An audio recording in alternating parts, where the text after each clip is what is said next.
آج کا دکھی انسان ایسے مسافر کی طرح ہے جو نقشہ ہاتھ میں لیے بیٹھا ہے مگر راستہ بھول چکا ہے۔ وہ کہتا ہے میرے پاس سب کچھ ہے مگر میرا دل خالی ہے،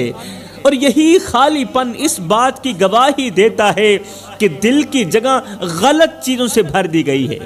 اسلام ہمیں صاف صاف بتاتا ہے کہ دل ایک تخت ہے اور تخت پر ایک ہی بادشاہ بیٹھ سکتا ہے، ایک ہی بادشاہ بیٹھ سکتا ہے، یا پھر اللہ یا پھر خواہش، یا اللہ یا خواہش، دونوں ایک دوسرے کے ساتھ ہرگز نہیں رہ سکتے، دونوں ایک ساتھ ہرگز نہیں رہ سکتے۔ اگر آپ کہتے ہیں نا کہ ہمارے دل میں اللہ بھی ہو اور دنیا کی خواہش بھی ہو، یہ پاسبل نہیں ہے، یہ ممکن نہیں ہے۔ دکھی انسان رات کے آخری پہر میں چھت کو گھورتا رہتا ہے، پوری پوری رات سوچتا رہتا ہے کہ میں نے کس موڑ پر خود کو کھو دیا، میں نے کس موڑ پر خود کو ختم کر دیا۔ اور یہی وہ لمحہ ہوتا ہے، یہی وہ لمحہ ہوتا ہے کہ جب رب بندے کے بالکل قریب ہوتا ہے۔ جب ایک بندہ راتوں کی تاریکیوں میں اٹھ اٹھ کے روتا ہے نا، اللہ کے حضور گڑ گڑاتا ہے، روتا ہے، آنکھوں سے آنسو بہاتا ہے، یہ وہ لمحہ ہوتا ہے کہ جب اللہ اپنے بندے کے بالکل قریب ہوتا ہے۔ کیونکہ حدیث پاک کا مفہوم ہمیں جھنجھوڑ کر بتاتا ہے کہ اللہ ٹوٹے دل کے ساتھ ہوتا ہے، اللہ ٹوٹے ہوئے دل کے ساتھ ہوتا ہے۔ یہ کوئی کمزوری نہیں بلکہ رب کی طرف سے خالص توجہ کی علامت ہے۔ آج کا انسان لوگوں کے ہجوم میں داد ڈھونڈتا ہے مگر سجدے میں سر رکھنے سے گھبراتا ہے۔ آج کا انسان لوگوں کے ہجوم میں داد ڈھونڈتا ہے، کہتا ہے لوگ مجھے داد دیں، لوگ میری رسپیکٹ کریں، لوگوں میں میرا نام ہو، مگر سجدے میں اپنی پیشانی رکھنے سے گھبراتا ہے۔ حالانکہ اصل سکون وہی تھا جہاں آنکھوں کے آنسو زمین پر گرتے ہیں، اصل سکون تو مصلے پر تھا جہاں آنکھوں کے آنسو زمین پر گرنے تھے، اور دل ہلکا ہو جاتا ہے جب آنکھوں سے آنسو نکلتے ہیں خاشیت الہی میں، اس وقت دل ہلکا ہو جاتا ہے۔ مگر آج کا انسان یہ نہیں سمجھتا۔ قرآن ہمیں یہ راز بتاتا ہے کہ آزمائش سزا نہیں۔ بہت سے لوگ کہتے ہیں آزمائش سزا ہے، ہم نے کون سا اللہ کا کچھ بگاڑا تھا کہ اللہ نے ہمیں اتنی بڑی آزمائش میں ڈال دیا، جبکہ قرآن ہمیں کہتا ہے کہ آزمائش سزا نہیں بلکہ انتخاب ہوتی ہے۔ دکھی انسان جب یہ سمجھ لیتا ہے کہ دنیا کا ہر دروازہ بند ہو جائے تو بھی آسمان کے دروازے کھلے رہتے ہیں، دنیا کا ہر ایک دروازہ میرے لیے بند کیوں نہ ہو جائے تب بھی آسمان کے دروازے میرے لیے کھلے ہیں، تب اس کے آنسو شکوہ نہیں رہتے بلکہ یقین بن جاتے ہیں۔ پھر خاشیت الہی میں نکلے ہوئے آنسو پھر شکوہ نہیں رہتے، ہاں بلکہ یقین بن جاتے ہیں۔ اللہ فرماتا ہے اے میرے بندے، تو ایک قدم میری طرف بڑھاتا ہے، میں تجھے ایسے تھام لیتا ہوں جیسے ماں اپنے گرتے ہوئے بچے کو تھام لیتی ہے۔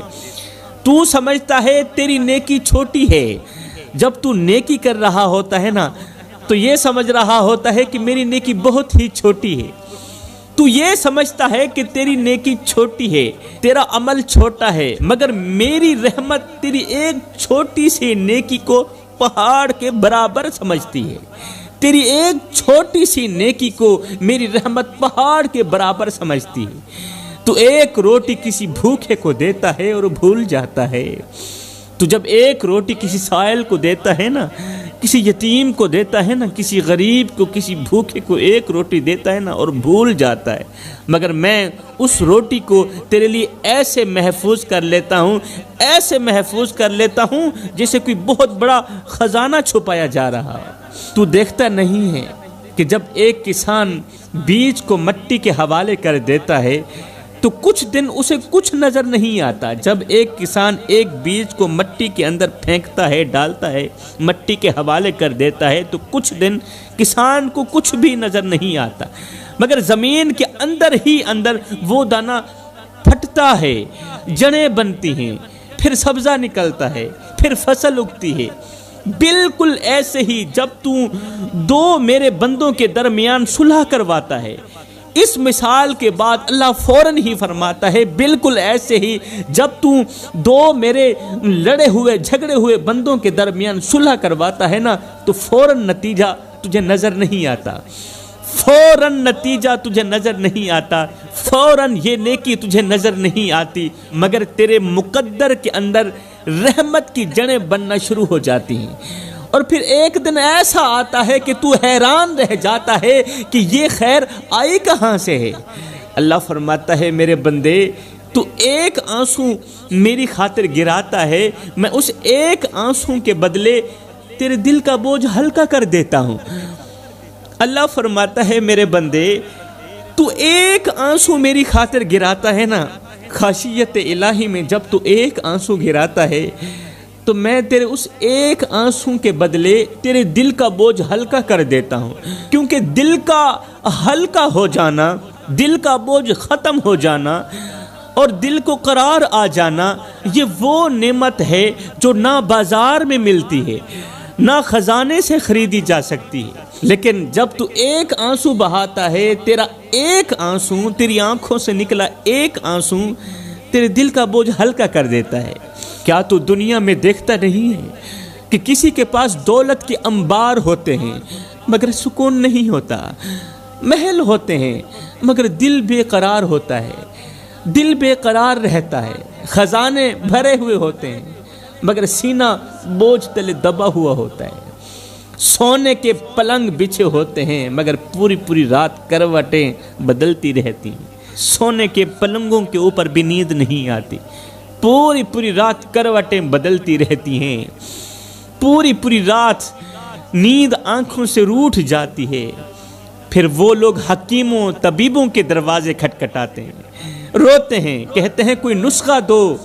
جو دل کا بوجھ ہلکا کر دے، کوئی نسخہ دو ہمیں سکون مل جائے، کوئی دوا دے دو جو دل کو قرار دے دے، مگر افسوس وہ حکیموں طبیبوں کے پاس جاتے ہیں دل کا بوجھ ہلکا کرنے کے لیے، مگر اس در پر نہیں آتے جہاں سے مردہ دلوں کو شفا ملتی ہے، وہ اس در پر نہیں آتے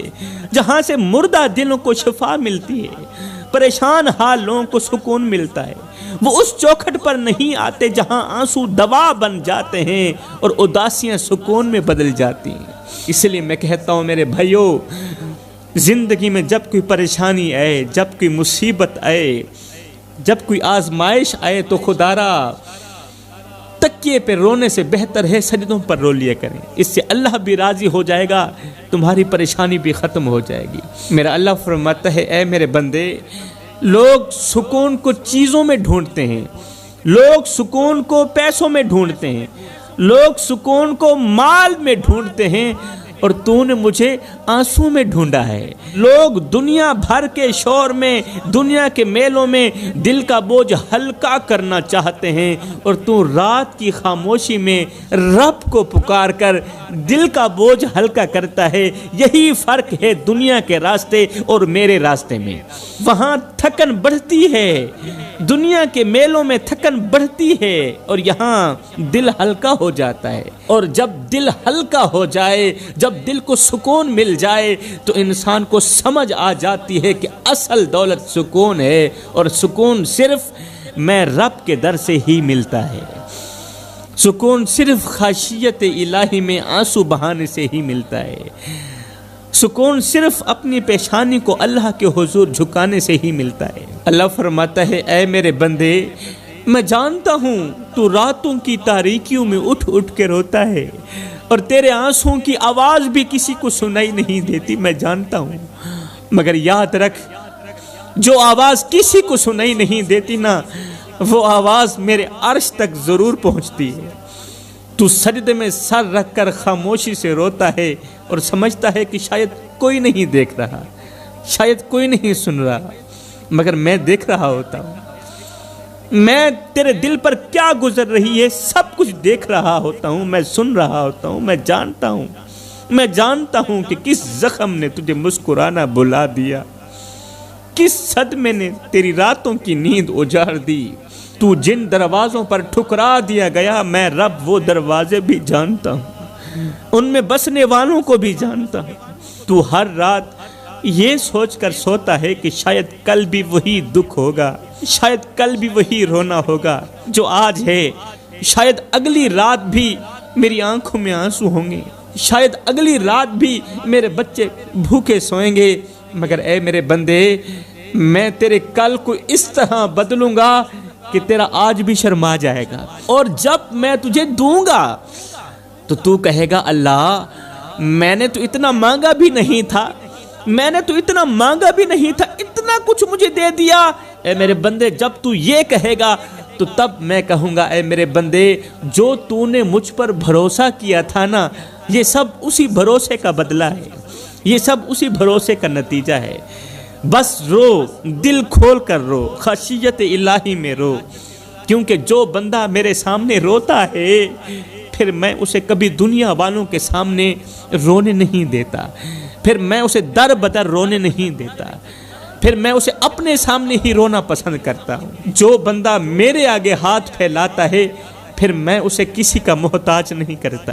پھر میں اس کے اس قیمتی سے سر کو، اس قیمتی سی پیشانی کو کسی غیر کے آگے جھکنے نہیں دیتا۔ میرے محترم بھائیوں، آج کے معاشرے کا المیہ یہ ہے کہ ذرا سی پریشانی آتی ہے تو فوراً پیر صاحب کو فون گھمایا جاتا ہے، پیر صاحب کو حال سنایا جاتا ہے، پیر صاحب کوئی تعویذ دو پریشانی ختم ہو جائے، کوئی تعویذ دو مسئلہ حل ہو جائے۔ میں کہتا ہوں تعویذ کی جگہ اگر پیر صاحب کو بھی گلے میں لٹکا دو نا پھر بھی پریشانی ختم نہیں ہوگی جب تک اللہ نہ چاہے تو۔ چھوٹا سا تعویذ تو کیا، اگر پورا کا پورا پیر بھی گلے میں لٹکا دو نا تب بھی وہی ہوگا جو میرا اللہ چاہے گا، کیونکہ مشکل پیر سے نہیں ٹلتی، مشکل رب کے حکم سے ٹلتی ہے۔ لوگ مٹی کے انسانوں سے وہ امیدیں لگائے بیٹھے ہیں جو عرش والے سے لگانی چاہیے تھی، جو امید عرش والے سے لگانی چاہیے تھی نا، آج کے نادان لوگ وہ امید مٹی کے انسانوں سے لگائے بیٹھے ہیں۔ وہ ہاتھ جو مصلے پر بیٹھ کر رب کے آگے اٹھنے تھے وہ انسانوں کے آگے بھیک مانگ رہے ہیں۔ پھر لوگ کہتے ہیں جی سکون کیوں نہیں ملتا، دل بے چین رہتا ہے، دل بے قرار رہتا ہے، فلاں پیر سے دعا کروائی، فلاں امام صاحب سے دعا کروائی۔ میں کہتا ہوں جس نے سہارے غلط چنے ہوں، جس نے سہارے غلط چنے ہوں وہ کبھی مضبوط نہیں ہوتے، ان کا بیڑا پار نہیں ہوتا۔ جب رب کافی ہو جائے تو پھر کسی تعویذ کی ضرورت نہیں، پھر کسی در کی ضرورت نہیں رہتی، اور جب رب سے تعلق کمزور ہو جائے تو ساری دنیا کیوں نہ مل جائے تب بھی دل کا بوجھ ہلکا نہیں ہو سکتا۔ جب رب کافی ہو جائے تو پھر کسی تعویذ کی ضرورت نہیں پڑتی، اور جب رب سے تعلق کمزور ہو جائے تو ساری دنیا کیوں نہ مل جائے دل کا بوجھ ہلکا نہیں کر سکتی۔ آپ مرشد کے پاس جایا کریں، ضرور دعا کروایا کریں، مگر اس سے پہلے اپنے ماں باپ سے دعا لینا لازمی سمجھیں، کیونکہ مرشد کے ہاتھ میں صرف دعا ہوتی ہے مگر ماں باپ کے قدموں میں رب کی رضا ہوتی ہے۔ پیر کی دعا رد ہو سکتی ہے، جی ہاں مرشد کی دعا رد ہو سکتی ہے، مگر اولاد کے حق میں والدین کے منہ سے نکلی ہوئی دعا اللہ تعالیٰ رد نہیں کرتا۔ پیر صاحب راستہ بتا سکتے ہیں، دعا سکھا سکتے ہیں، مگر کامیابی کی مہر ماں باپ کی دعا سے ہی لگے گی۔ دنیا میں کسی نے کسی کا اتنا قتل نہیں کیا جتنا انسان نے انسان کا قتل کیا، کسی جانور نے جانور کا اتنا خون نہیں پیا جتنا انسان نے انسان کا خون پیا۔ یہ وہ سچ ہے جو کتابوں میں نہیں بلکہ ٹوٹی آنکھوں، کانپتے ہاتھوں اور خاموش قبروں میں لکھا ہے۔ انسان وہ مخلوق ہے جو لفظوں سے محبت کا دعویٰ کرتا ہے آج کا انسان، مگر عمل میں خنجر بن جاتا ہے۔ وہ بولتا ہے تو امن کی بات کرتا ہے، آج کا انسان جب بولتا ہے تو امن کی بات کرتا ہے مگر جب چلتا ہے تو لاشوں پر چلتا ہے۔ کبھی طاقت کے نشے میں کمزور کو رونتا ہے، کبھی مفاد کے نام پر رشتوں کو ذبح کرتا ہے۔ یہاں چیخیں بھی تھک جاتی ہیں، آنسو بھی شرما کر سوکھ جاتے ہیں، کیونکہ درد سننے والا کوئی نہیں ہوتا۔ ظلم اتنا ہو چکا ہے کہ حیرت بھی مر چکی ہے، ظلم اتنا عام ہو چکا ہے کہ رحم بھی مر چکا ہے، اور انسان اتنا سنگ دل ہو گیا کہ اسے انسان کا مرنا خبر ہی نہیں لگتا۔ جنگل کے قانون میں بھی ایک حد ہوتی ہے، مگر انسان کے قانون میں حد صرف کمزور کے لیے ہوتی ہے۔ جنگل کے قانون میں جانوروں کے لیے ایک حد ہوتی ہے، مگر انسان کے قانون میں حد صرف کمزور کے لیے ہوتی ہے، صرف غریب کے لیے ہوتی ہے۔ طاقتور کے لیے ہر جرم جائز بن جاتا ہے۔ یہی وجہ ہے کہ زمین آج بھی خون سے تر ہے، اور آسمان آج بھی سوال کرتا ہے کہ آخر انسان کب انسان بنے گا، آخر انسان کب حضرت انسان بنے گا، کب اسے احساس ہوگا کہ سب سے خطرناک درندہ کوئی اور نہیں بلکہ وہ خود ہے۔ المیہ یہ ہے کہ انسان کو یہ سب کرتے ہوئے شرمندگی بھی نہیں ہوتی، وہ لاش کے اوپر کھڑا ہو کر بھی خود کو بے گناہ ثابت کرتا ہے۔ آج کا انسان لاشوں کے ڈھیر کے اوپر کھڑا ہوتا ہے، قتل بھی خود کرتا ہے، ظالم بھی ہے، اور لاش کے ڈھیر کے اوپر کھڑا ہو کر بھی خود کو بے گناہ ثابت کرتا ہے۔ وہ کہتا ہے مجبوری تھی، حالات خراب تھے، وقت خراب تھا، مگر کبھی یہ نہیں کہتا کہ دل مر چکا تھا، یہ نہیں کہتا کہ ضمیر سو چکا تھا۔ آج انسان کے ہاتھ میں ہتھیار کم اور جواز زیادہ ہیں، وہ ہر ظلم کے لیے ایک دلیل تراش لیتا ہے، ہر خون کے لیے ایک کہانی گاڑ لیتا ہے۔ یہاں سچ بولنے والا اکیلا رہ جاتا ہے اور جھوٹ بولنے والا سردار بن جاتا ہے۔ آنکھوں میں آنکھیں ڈال کر مارتا ہے، پھر بھی رات کو سکون کی نیند سو لیتا ہے۔ ہم تو کسی کا ہلکا سا دل دکھا دیں پوری رات نیند نہیں آتی، جا کر اس سے معافی طلب کرتے ہیں، یار معاف کر دو، ایک لمحے کے لیے ہی صحیح میں نے تجھے پریشان کیا، پوری رات مجھے نیند نہیں آئی۔ اگر ایسا ہے پھر آپ لوگوں کو مبارک ہو، ایمان ابھی بھی سلامت ہے۔ جھوٹ بولنے والا سردار بن جاتا ہے، آنکھوں میں آنکھیں ڈال کر مارتا بھی ہے، پھر بھی رات کو سکون کی نیند سو لیتا ہے، کیونکہ اس نے شیطان کو اتنا خوش کر لیا ہے کہ اب دل بھی پتھر بن چکا ہے۔ اور سب سے زیادہ دردناک بات یہ ہے کہ قاتل بھی انسان ہے اور مقتول بھی انسان ہے، بس فرق اتنا ہے کہ ایک کے ہاتھ میں طاقت ہے اور دوسرے کے ہاتھ میں چیخ ہے، ایک کے ہاتھ میں تلوار ہے اور دوسرے کے ہاتھ میں رونا ہے، کیونکہ انسان نے اپنے دل کے اندر ایک قبر بنا لی ہے جہاں احساس کو زندہ دفن کر دیا گیا۔ انسان نے اپنے دل کے اندر ایک ایسی قبر بنا لی ہے کہ احساس کو